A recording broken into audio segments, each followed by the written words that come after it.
بسم اللہ الرحمن الرحیم النبی اولیٰ بالمؤمنین من انفسهم وازواجہ امہاتہم صدق اللہ العظیم۔ لائق تکریم دوستوں، بزرگوں، عزیزوں، معززات، مستورات، ماؤں اور بہنوں،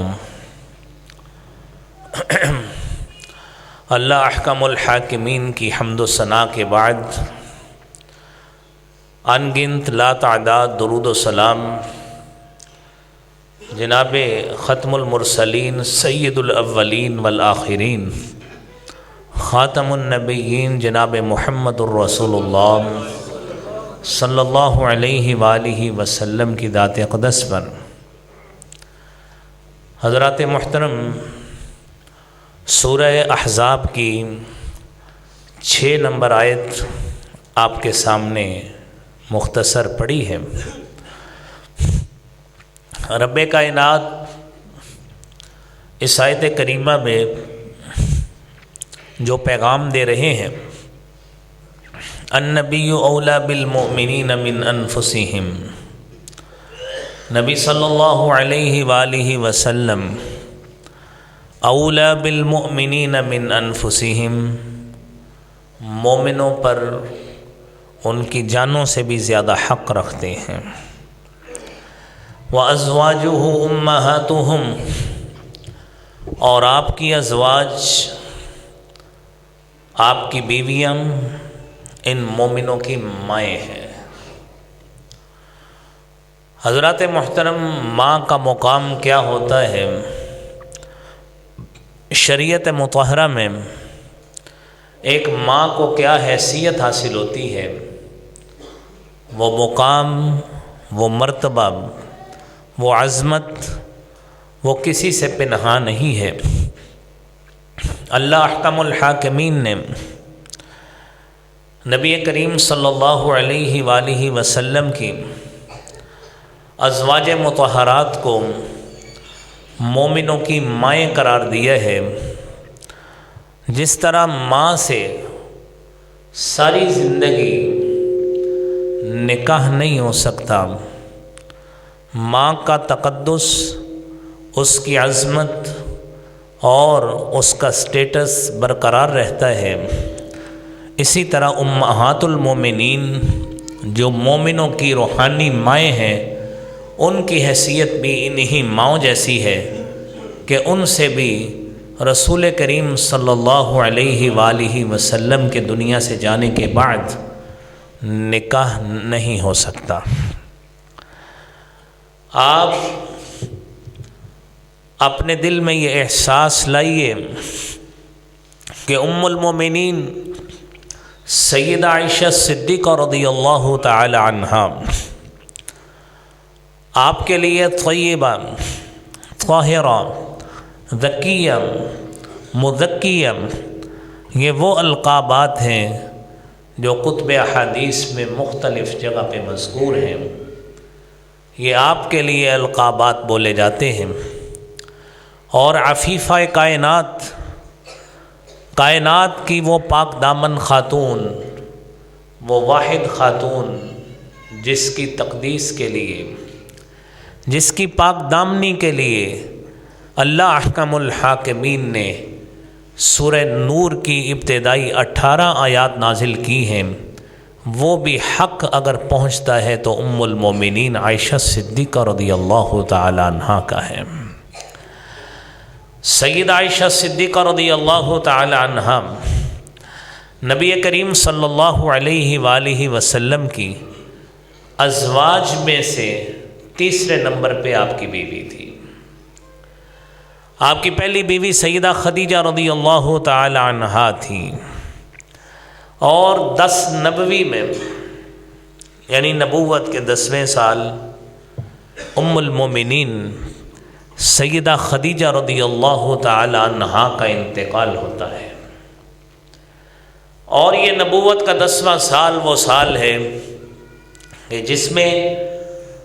سیدہ خدیجہ کا بھی ارتحال ہوا ہے، اور اسی طرح آپ کے چچا ابو طالب کا بھی سانحہ ارتحال ہوا ہے۔ آپ صلی اللہ علیہ وآلہ وسلم کے لیے یہ دو المناک جو وفاتیں تھیں، اس وجہ سے اس سال کو عام الحزن کہا جاتا ہے، غم کا سال اس مناسبت سے کہا جاتا ہے کہ خدیجہ رضی اللہ تعالی عنہا وہ پہلی بیوی تھی جس نے 25 سالہ نبوی رفاقت نبھائی ہے نبی کریم صلی اللہ علیہ وآلہ وسلم کے ساتھ۔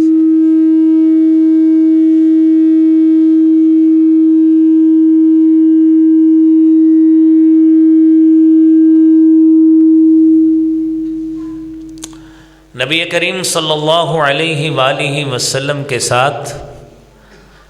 آپ کی رفاقت 25 سال رہی ہے، جس میں 15 سالہ رفاقت اعلان نبوت سے قبل کی ہے اور 10 سالہ اعلان نبوت کے بعد کی ہے۔ آپ کی دوسری زوجہ سیدہ سودا رضی اللہ تعالی عنہا ہے اور تیسری زوجہ سیدہ عائشہ صدیقہ رضی اللہ تعالی عنہا ہے۔ اللہ رب العالمین نے سیدہ عائشہ صدیقہ رضی اللہ تعالی عنہا کو جو فضیلت عطا فرمائی ہے، آپ سب سے پہلی فضیلت تو اس بات سے اندازہ لگائیں کہ سورہ نور کی آیات بینات جو ابتدائی 10 آیات ہیں وہ بھی سیدہ عائشہ صدیقہ رضی اللہ تعالی عنہا کے لیے خالصتاً ان کی تطہیر کے لیے نازل کی گئیں، اور پھر سورہ احزاب کی آیت نمبر 33 جس میں اللہ رب العالمین نے تمام اہل بیت کو ان کی شان اقدس بیان کرتے ہوئے قرآن کریم میں ہمیشہ کے لیے اعلان کر دیا، جب خواتین کو، امہات المومنین کو گھر میں ٹھہرے رہنے اور گھر میں اللہ کے لیے نماز کا، روزے کا، ذکر کا اہتمام کرنے کا حکم دیا تو قرآن کریم میں اس کا مقصد بھی تعین کر دیا، یہ بھی انہی امہات المومنین کے لیے ہے جس کے بارے میں قرآن یوں کہتا ہے، انما يريد الله ليذهب عنكم الرجس اهل البيت ويطهركم تطهيرا۔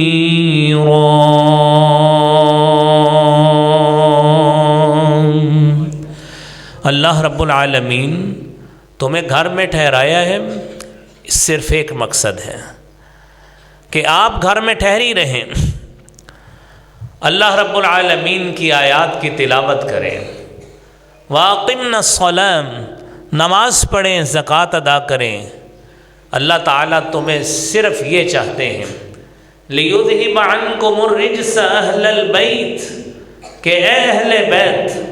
معاشرے کی غلاظت اور ناپاکی تم سے دور کر کے تمہیں خالصتاً پاک اور صاف کر دیں۔ اور یہ وہ مقصد ہے جو کسی بھی مسلم خاتون کا ہونا چاہیے کہ گھر میں ٹھہرے اور گھر میں ٹھہر کر اللہ رب العالمین کے لیے ذکر کا اہتمام کرے، نماز کا قیام کرے، زکوٰۃ کا اہتمام کرے، اللہ اور اس کے رسول کی اطاعت کے دائرے سے باہر نہ نکلے۔ جب وہ یہ اہتمام کرے گی تو جس طرح ازواج مطہرات سے، اہل بیت سے اللہ تعالیٰ نے تمام قسم کی معاشرے کی ناپاکی اور رجس کو دور کرنے کا وعدہ کیا ہے، بعینہ ہی آج کی مومنہ عورت اگر امہات المومنین کی پیروی کرتے ہوئے اسی عمل کو دہرائے گی، اللہ کریم انہیں بھی معاشرے کی نجاست سے اسی طرح ہی پاک رکھیں گے۔ تو میرے بھائیوں، ام المومنین سیدہ عائشہ صدیقہ رضی اللہ تعالی عنہا، نبی کریم صلی اللہ علیہ وآلہ وسلم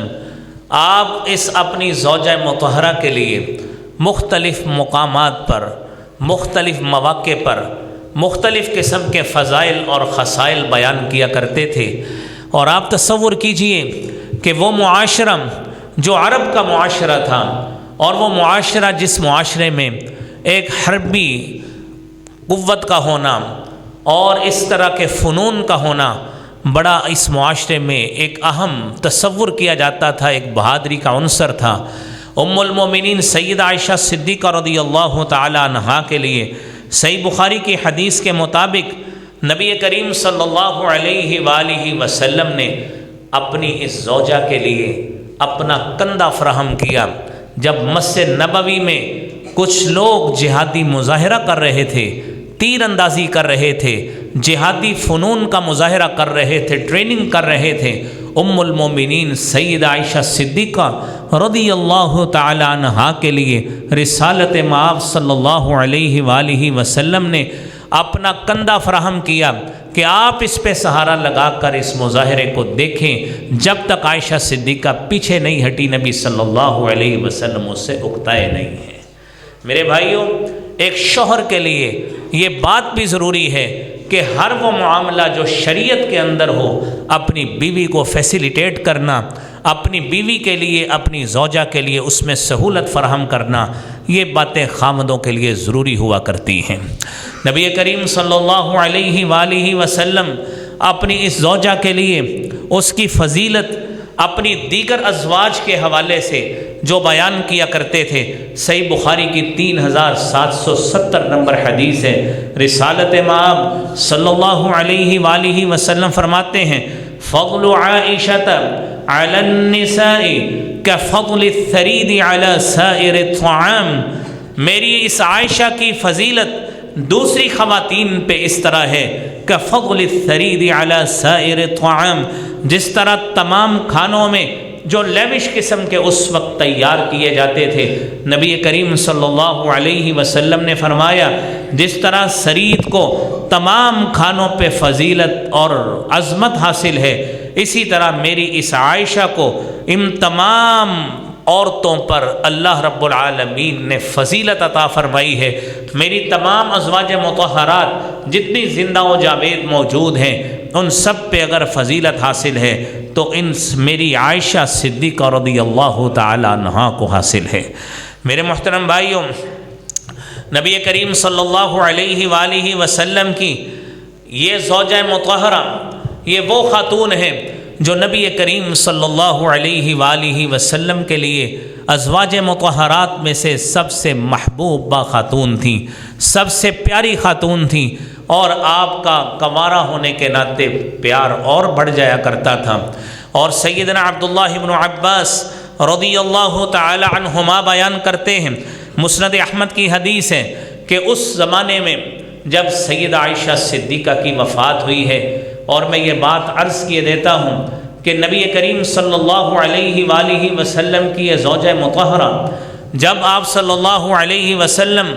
دنیا سے تشریف لے گئے، سیدہ کی عمر اس وقت صرف 17 سے 18 برس تھی،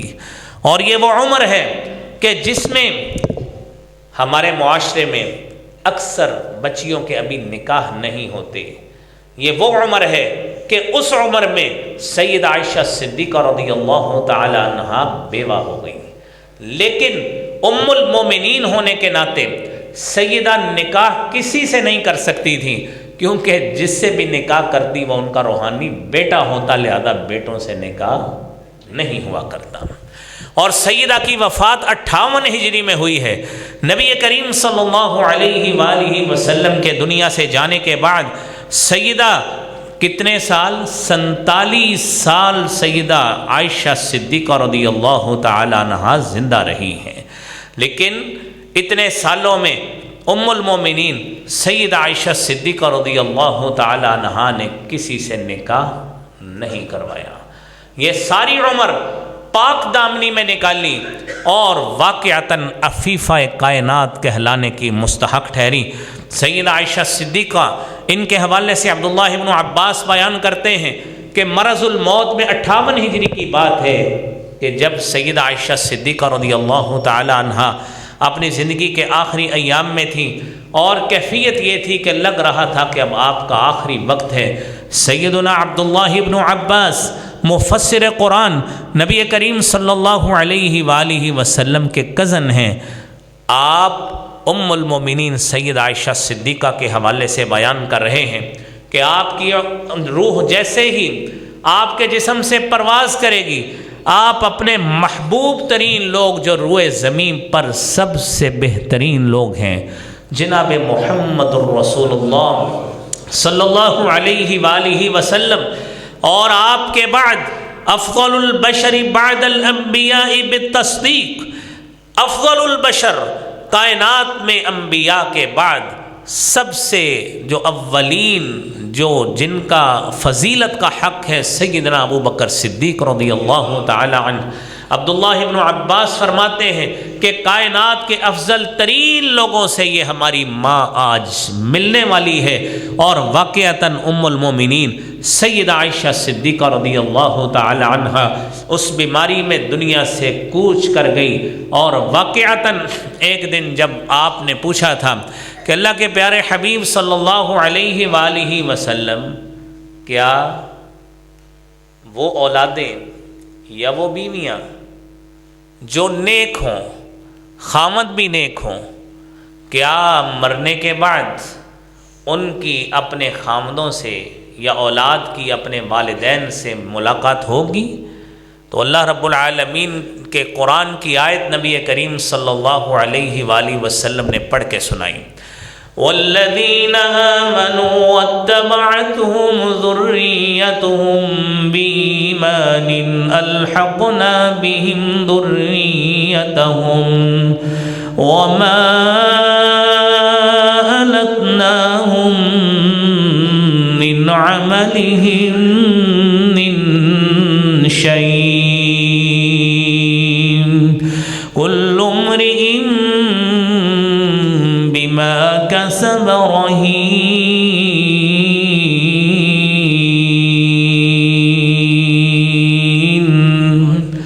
والذین آمنوا، وہ لوگ جو ایمان لائے،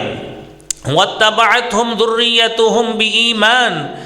اور ان کی اولاد نے ایمان کی کیفیت میں ان کی پیروی کی، جس طرح والدین ایمان لائے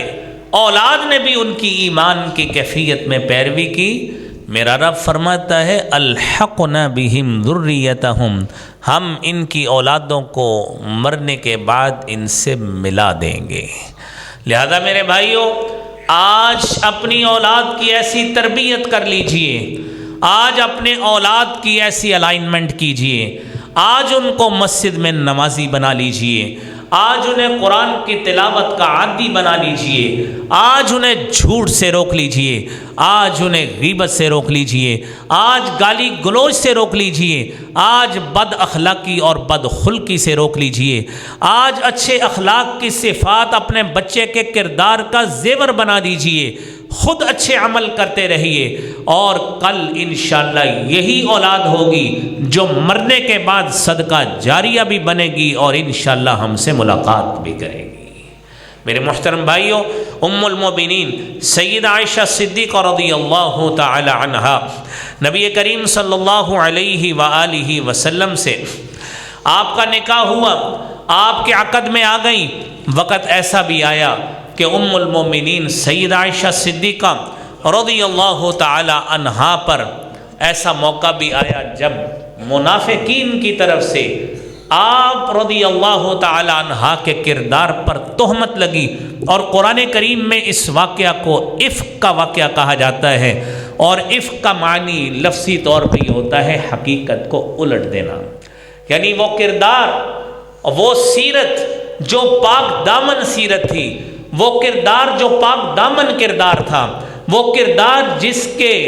دامن پہ کوئی بدنمائی نہیں تھی، وہ کردار جس پہ کوئی بد اخلاقی نہیں تھی، وہ کردار جس پہ کوئی انگلی نہیں اٹھ سکتی تھی، منافقین نے ام المومنین سیدہ عائشہ صدیقہ رضی اللہ تعالی عنہا پر نعوذ باللہ برائی کی تہمت بھی لگائی۔ اور پھر وہ کیفیت قرآن کریم میں سنیے کہ اللہ رب العالمین نے اس کو بیان کیسے کیا ہے، ان الذین جاءوا بالافک عصبۃ منکم لا تحسبوه شرا لکم بل هو خیر لکم لکل امرئ منہم اکتسب من الإثم والذی تولى كبره منهم له عذاب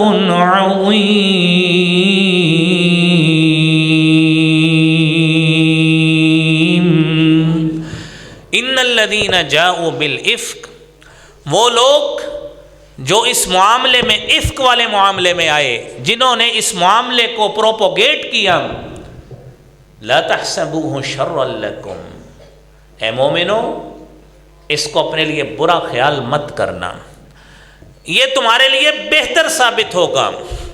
لِكُلِّ امْرِئٍ مِّنْهُمْ مَا اكْتَسَبَ مِنَ الْإِثْمِ، جس نے اس گناہ میں جتنا حصہ ڈالا ہے اس کو اس کا برابر اس کی سزا بھی ملے گی، لیکن وَالَّذِي تَوَلَّى كِبْرَهُ،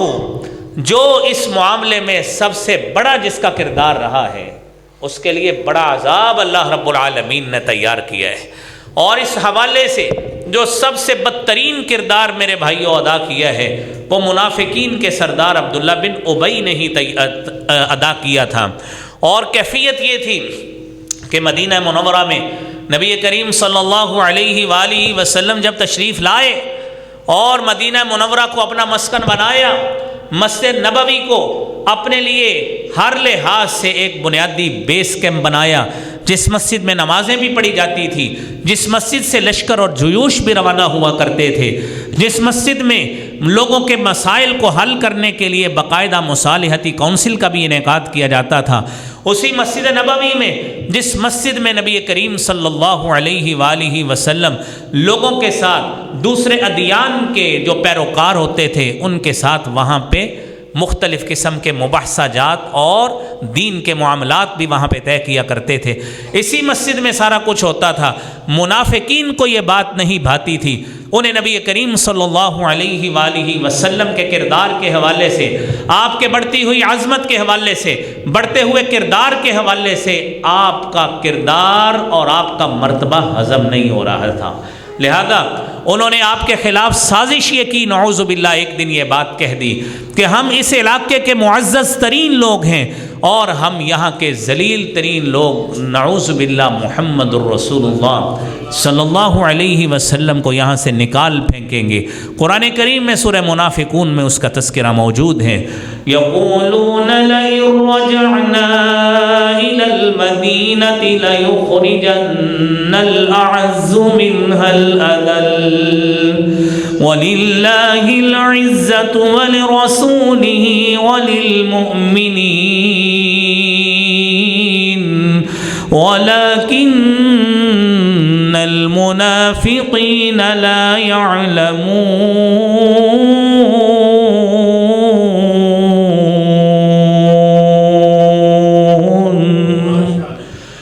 يَقُولُونَ لَئِن رَجَعْنَا إِلَى الْمَدِينَةِ، یہ منافقوں نے یہ بات کہی کہ اگر ہم مدینہ کی طرف لوٹے، لَيُخْرِجَنَّ الْأَعَزُّ، یہ جو سب سے زیادہ عزت والا شخص ہے جناب محمد الرسول اللہ صلی اللہ علیہ وآلہ وسلم، حقیقت میں عزت والا تو وہی تھے، انہوں نے اپنے آپ کو عزت والا تصور کر لیا منافقین نے کہ لَيُخْرِجَنَّ الْأَعَزُّ مِنْهَا الْأَذَلَّ، ہم عزت والے لوگ ہیں، ہم یہاں سے نعوذ باللہ ان کو یہاں سے نکال پھینکیں گے۔ میرا رب کہتا ہے وَلِلَّهِ الْعِزَّةُ وَلِرَسُولِهِ، عزت منافقوں تمہارے لیے نہیں ہے، عزت کافروں کے لیے نہیں ہے، عزت ہے تو اللہ کے لیے ہے، اس کے رسول کے لیے ہے، مومنوں کے لیے ہے۔ وَلَكِنَّ الْمُنَافِقِينَ لَا يَعْلَمُونَ، لیکن منافقوں کو اس حالت کا علم نہیں ہے کہ اللہ کے ہاں عزت کن کے لیے ہے، یہ منافق اس سے بہرہ مند نہیں ہے۔ کیفیت یہ ہوئی، نبی کریم صلی اللہ علیہ وآلہ وسلم آپ نے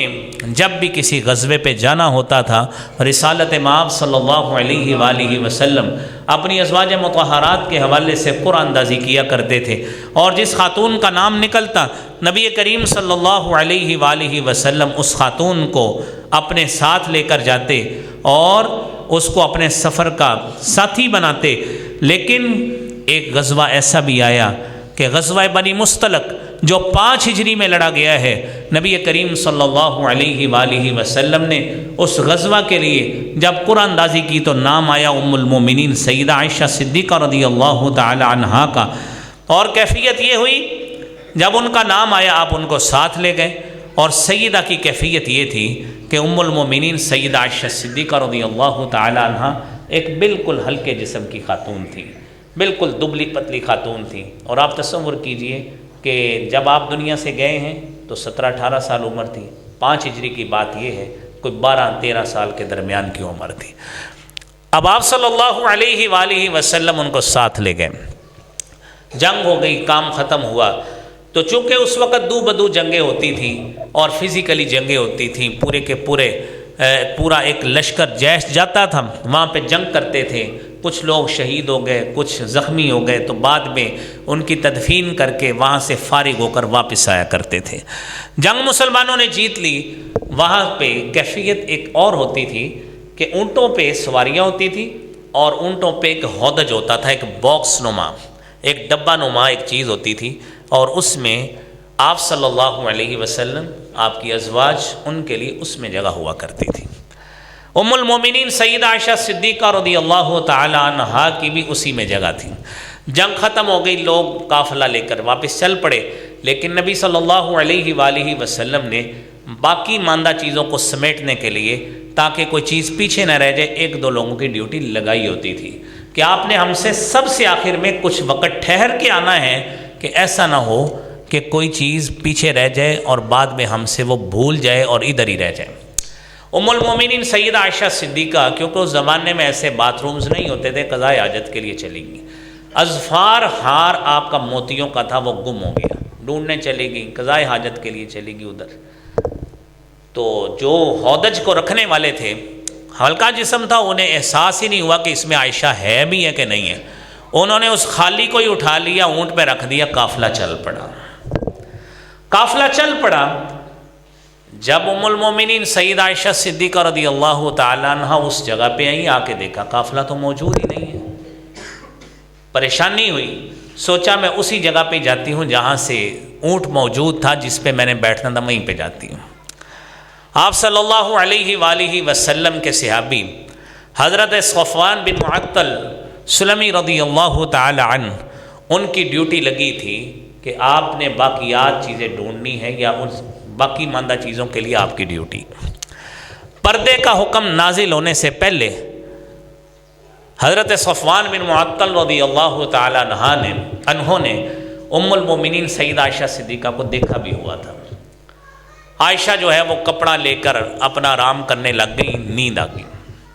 کپڑا نیند میں اتر بھی گیا۔ صفوان آئے تو دیکھا کہ یہ تو ام المومنین لیٹی ہوئی ہیں، پڑھنے لگے انا للہ و انا الیہ راجعون۔ یہ سن کر عائشہ کو جاگ آ گئی، انہوں نے اپنا آپ لپیٹا، خیر تو انہوں نے حضرت صفوان نے عائشہ صدیقہ رضی اللہ تعالی عنہا کو ہودج میں بٹھایا اور آپ آگے آگے اونٹ پیچھے پیچھے چل پڑا۔ مدینہ منورہ میں یہ منافقین پیچھے یہ کام کر رہے تھے، جو اس طاق میں تھے کہ لو جی اب تو موقع مل گیا ہے، اب تو موقع مل گیا ہے کہ نبی کریم صلی اللہ علیہ وسلم کی یہ خاتون جو عمر میں سب سے چھوٹی، اس کو اس کے ساتھ اسکینڈلائز کر دیا جائے۔ انہوں نے حضرت صفوان بن معطل سلمی رضی اللہ تعالی عنہ کے ساتھ حضرت عائشہ صدیقہ رضی اللہ تعالی عنہا کا برائی کے حوالے سے آپ پر تہمت لگا دی۔ اب کیفیت یہ ہوئی، عائشہ صدیقہ کو کوئی علم نہیں ہے، گھر چلے گئے، جا کے بخار چڑھ گیا۔ یہ وہ واقعہ ہے جو بعین ہی اسی طرح کتب حدیث میں موجود ہے، بغیر کسی لگی لپٹی کے ایگزیجریٹ کرنے کے، مبالغہ آرائی کرنے کے۔ تقریباً 1 مہینے تک بخار رہا، 1 مہینے تک۔ عائشہ فرماتی ہیں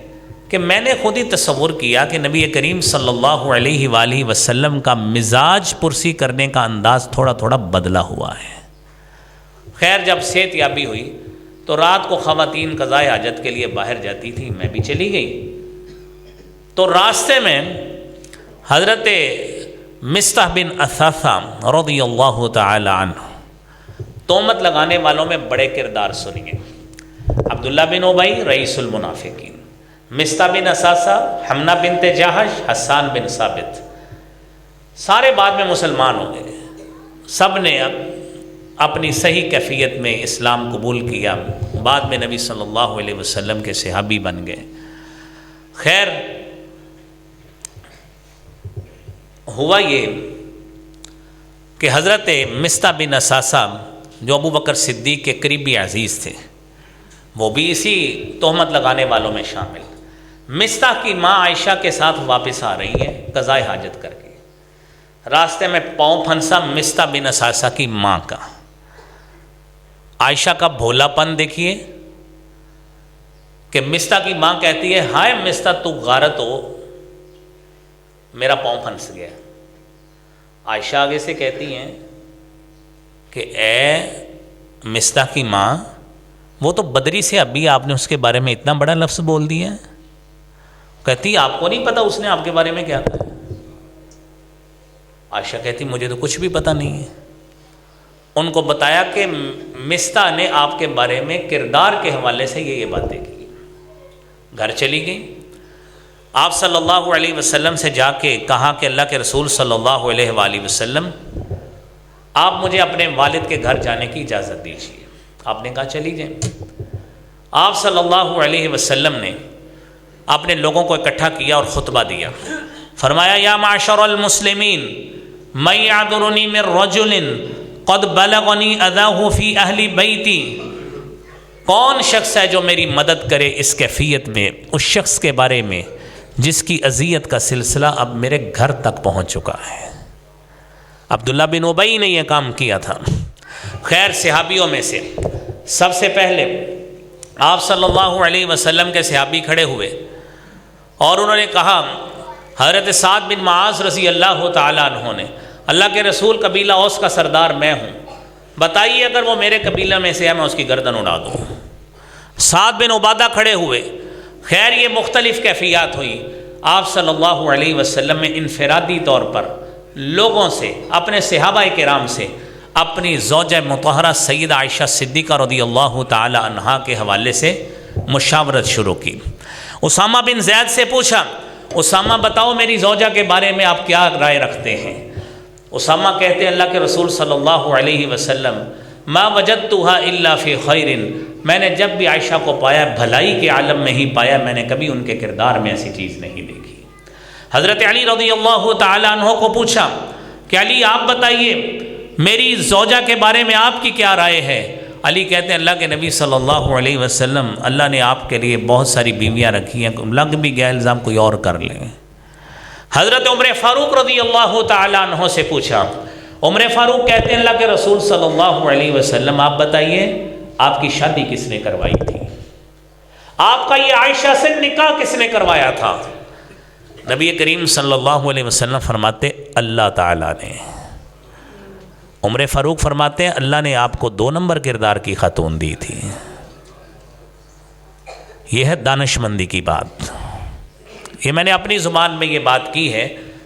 کہ 2 نمبر کردار کی خاتون نہیں آپ کو دی۔ انہوں نے کہا کہ اللہ رب العالمین نے آپ کو اس کردار کی خاتون نہیں دی کہ اس کے اوپر تہمت لگ سکے۔ آپ اس طرح کیجئے، بریرہ سے بھی پوچھیے۔ بریرہ سے پوچھا، کہنے لگی اللہ کے رسول صلی اللہ علیہ وآلہ وسلم کیفیت یہ ہے وہ تو اتنی بھولی بالی خاتون ہے، وہ آٹا گوندتی ہے پیچھے سے بکری کھا جاتی ہے، اس کو تو اتنا بھی نہیں پتہ لگتا، وہ تو اتنی بھولی بالی خاتون ہے، ہم نے جب بھی اس کو دیکھا ہے وہ تو کسی ذکر میں ہی مشغول ہوتی ہے، اس کے علاوہ تو ہم نے کبھی بھی اس کو مشغول نہیں دیکھا۔ گواہیاں مل گئیں، عائشہ اپنے گھر میں موجود۔ واقعہ کو شارٹ کرتے ہیں کہ نبی کریم صلی اللہ علیہ وآلہ وسلم نے یہ ساری مشاورت کر لی۔ آپ صلی اللہ علیہ وسلم ابوبکر صدیق رضی اللہ تعالیٰ عنہ کے گھر میں چلے گئے، اور جب آپ صلی اللہ علیہ وآلہ وسلم گھر میں گئے آپ نے وہاں پہ بات بھی کی۔ فرمایا عائشہ انہ قد بلغنی عنکی کذا وکذا فإن کنت بریۃ فسیبرئک اللہ، اگر آپ اس سے بری ہیں تو اللہ تعالیٰ آپ کی برات کا سامان ضرور پیدا کر دیں گے۔ خیر آپ صلی اللہ علیہ وسلم نے بات کی۔ ام المومنین عائشہ صدیقہ رضی اللہ تعالی عنہا، پہلے ان کی ماں نے جب گھر میں گئی بھی کہا کہ لوگ ایسے ہی خواتین کے بارے میں بات کر دیتے ہیں، آپ چونکہ کنواری ہو، خواتین نے ایسے ہی بات کی ہوگی، خاتون نے اس کو اتنا سنجیدہ نہیں لیا، بات پھیل گئی۔ تو یہ دوسرے سٹیپ کی بات ہے کہ جب بات ہوئی تو عائشہ کہتی ہیں کہ اے میرے باپ ابو بکر صدیق رضی اللہ تعالی عنہ، میری صداقت، میری برات میرے خامند آقا نامدار جناب محمد الرسول اللہ صلی اللہ علیہ وآلہ وسلم کے سامنے بیان کریں۔ تو نبی کریم صلی اللہ علیہ وآلہ وسلم ابھی یہ بات کر رہے تھے، حضرت عائشہ صدیقہ رضی اللہ تعالی عنہا فرماتی ہیں کہ مجھے ایسا محسوس ہونے لگا کہ نبی کریم صلی اللہ علیہ وسلم پر وحی کا نزول شروع ہو چکا ہے۔ ابو بکر صدیق کا گھر ہے، عائشہ پاس ہیں، اور عائشہ کی والدہ بھی موجود، ابو بکر بھی موجود۔ عائشہ صدیقہ رضی اللہ تعالی عنہا فرماتی ہیں کہ مجھے محسوس ہوا کہ وحی کا نزول شروع ہو گیا، اور سردیوں کا موسم تھا، موتیوں کی طرح نبی صلی اللہ علیہ وسلم کے جسم سے پسینہ گرنا شروع ہو گیا۔ وحی کا نزول ہوا تو نبی کریم صلی اللہ علیہ وآلہ وسلم نے سب سے پہلی بات وحی کے خاتمے کے بعد سب سے پہلی کہی، یا عائشہ اما اللہ عز وجل قد برأکی، اللہ رب العالمین نے آپ کو اس گناہ سے بری کر دیا ہے۔ میرے محترم بھائیوں، قرآن کریم میں اللہ رب العالمین نے یہ 18 آیات جو ہے نا وہ اس حوالے سے نازل فرمائی ہیں، اور یہ ساری زندگی کا قانون بنا دیا، اور یہ قانون یہ بنایا کہ جب بھی کوئی شخص کسی پاک دامن خاتون پہ تہمت لگاتا ہے، لولا جاءوا علیہ بأربعۃ شہداء فإذا لم يأتوا بالشهداء فأولئك عند الله هم الكاذبون۔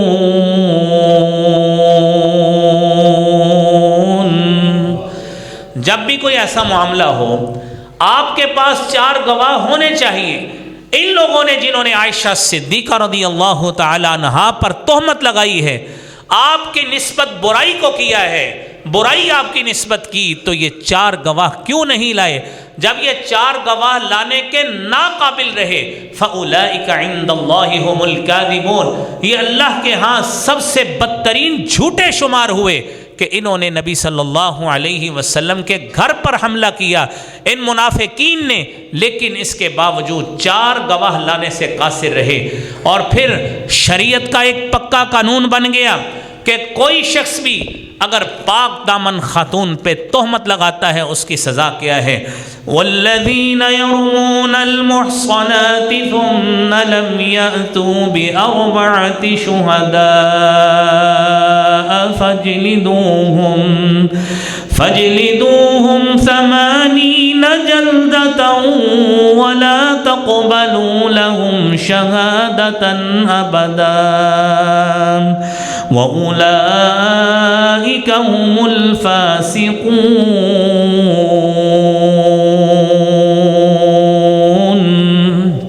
وہ لوگ جو پاک دامن خواتین پہ تہمت لگائیں، پھر 4 گواہ پیش نہ کریں، فجلدوہم 80 جلدہ، انہیں 80 کوڑے لگاؤ۔ یہ 80 کوڑے ان کو بھی لگے جو مستہ بن اساسہ ہم اور دیگر لوگ تھے، ان کو بھی کوڑے لگے، صرف اس بنا پہ کہ تم نے اپنی زبان سے یہ بات کیوں نکالی جب آپ کے پاس 4 گواہ موجود نہیں تھے۔ اللہ رب العالمین نے تو رہتی دنیا تک یہ قانون بنا دیا، ایک 80 کوڑے لگانے، اور دوسری بات یہ لا تقبلوا لهم شہادتا ابدا، ساری زندگی گواہی دینے کے لیے یہ شخص نااہل ہو جاتا ہے۔ ہماری عدالتیں الیکشن لڑنے کے لیے نااہل کرتی ہیں، ہماری عدالتیں سرکاری عہدے کے لیے نااہل کرتی ہیں۔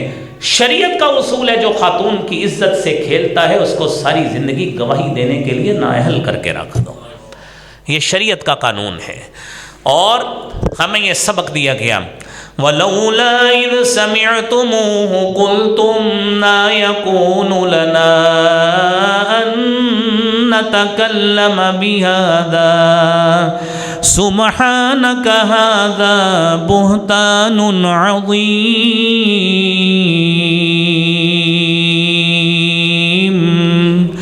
تم نے جب یہ بات عائشہ کے بارے میں سنی، تمہاری زبانوں سے بے ساختہ کیوں نہیں نکلا یہ تو اللہ کے نبی کی گھر والی ہے، وہ ایسی نہیں ہو سکتی۔ ھذا بہتان عظیم، یہ بہت بڑا بہتان تھا جو عائشہ صدیقہ پہ لگایا گیا، اور اللہ تعالیٰ نے مسلمانوں کو یہ نصیحت کر دی، یعظکم اللہ ان تعودوا لمثلہ ابدا ان کنتم